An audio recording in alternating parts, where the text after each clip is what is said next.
Hi, welcome to Prophetic Declaration. I'm so happy that you're looking at this video at this point in time. I would like to speak to you on prophets and prophecies. Wow, prophets and prophecy. I would like to read in your ears 2 Kings chapters 2, verses 1, 2, and 3. And it says, "And it came to pass when the Lord would take up Elijah into the heaven by a whirlwind, that Elijah went with Elisha from Gilgal. And Elijah said unto Elisha, Tarry here, I pray thee, for the Lord hath sent me to Bethel. And Elisha said unto him, As the Lord liveth, and as thy soul liveth, I will not leave thee. So they went down to Bethel.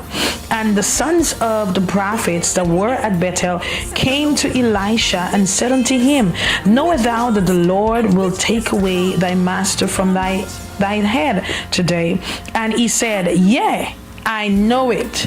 Hold your peace." Now, a prophet is telling the next prophet that he knows that God was going to take his master Elijah away. But one of the things is Elijah, what the prophet should have done was to make sure they follow Elijah and make sure they stay connected with him. And that's what Elisha did, because Elisha was trying to get something from Elijah, because he knew God was going to take him up. So when the prophets told him, Elisha, look, your master is going to be taken up. He said, I know. What's up? I'm a prophet too. I know. So he declared that unto them. So with that, it helps me to understand there are two things when it comes to prophet and prophecies. One thing is activation. Activation is the first thing. When a lot of times we receive word, but we don't act on the word. When you receive a prophetic word, you have to work the word. You have to do what the word said in order to see the manifestation of the word. God can declare to you that he will bless you with a car, and you desire a car. Now, you will not just sit down and watch the photo of a car. What you will do, you'll go to the parking lot and start praying and believing God for the car. God said he will bless you with a house. What you will do, not just sit down and keep saying, Lord, I know you will bless me with a house. What you will do now, you go to the realtor and you start looking for a house. Whatever the word you've received prophetically, you have to work on it, activate it. You have to move on it. What is activation? The word of activation, it's a verb, and a verb is an action word, which means you have to make an action, which means you have to start something, or you need to turn on, or you need to cause the function or act. So when you activate the prophetic that is given to you, the prophetic word that is given to you, then you will see results. You remember there was a centurion in the Gospel of Matthew chapter 5, Matthew chapter 8 verses 5 through 13, and it says that there was a centurion there, and he had a servant that was sick. And when he met Jesus Christ, the Bible said what he did, he went to Jesus and he said, Lord, my servant is at home and he's sick.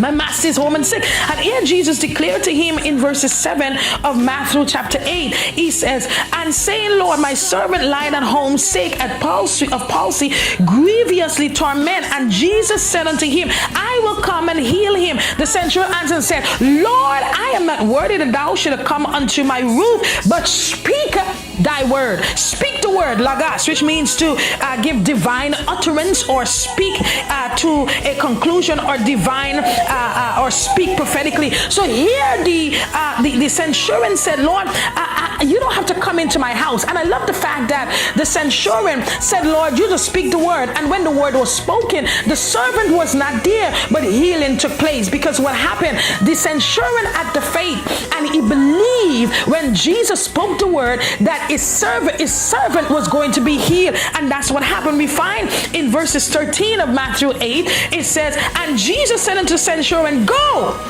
thy way. And the word go there, which means to lead, to bring under. He said, Go thy way, and as thou hast believe, he said, so be it done unto thee. And his servant was healed in that what? Self same hour. But he said, believe. And the word believe we get from faith, pisuho, which means to have faith, to have confidence, or to trust. So the centurion had the trust and the confidence that when Jesus spoke the word, that his servant would have been healed. And that's exactly what happened. He acted on the word. He believed when the Lord spoke it, and it happened.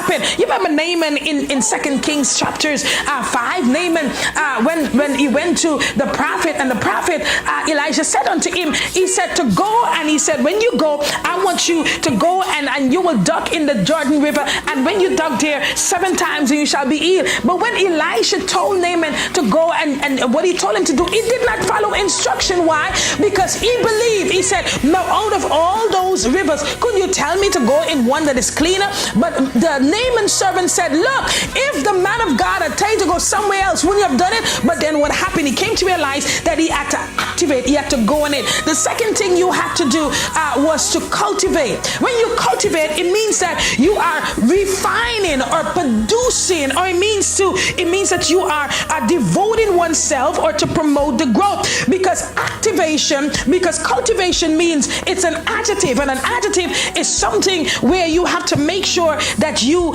work the word to see the manifestation. You remember the lepers when Jesus Christ said, show yourself to the priest, and they went and they showed themselves to the priest. So I want to encourage you, when you receive a prophetic word, you have to activate it, act in it, cultivate it, and you got to work it, and you will see manifestation will take place. I want to read to you a few of the prophecies the Lord has given to us. He said ibuprofen will have a recall. Ibuprofen will have a recall. Many patients will go into cardiac arrest after using ibuprofen. More than 5 people will die. Ibuprofen recall. Also, mushroom will have a recall. The Lord showed us in New Guinea there will be a virus, an epidemic virus that will take place in New Guinea.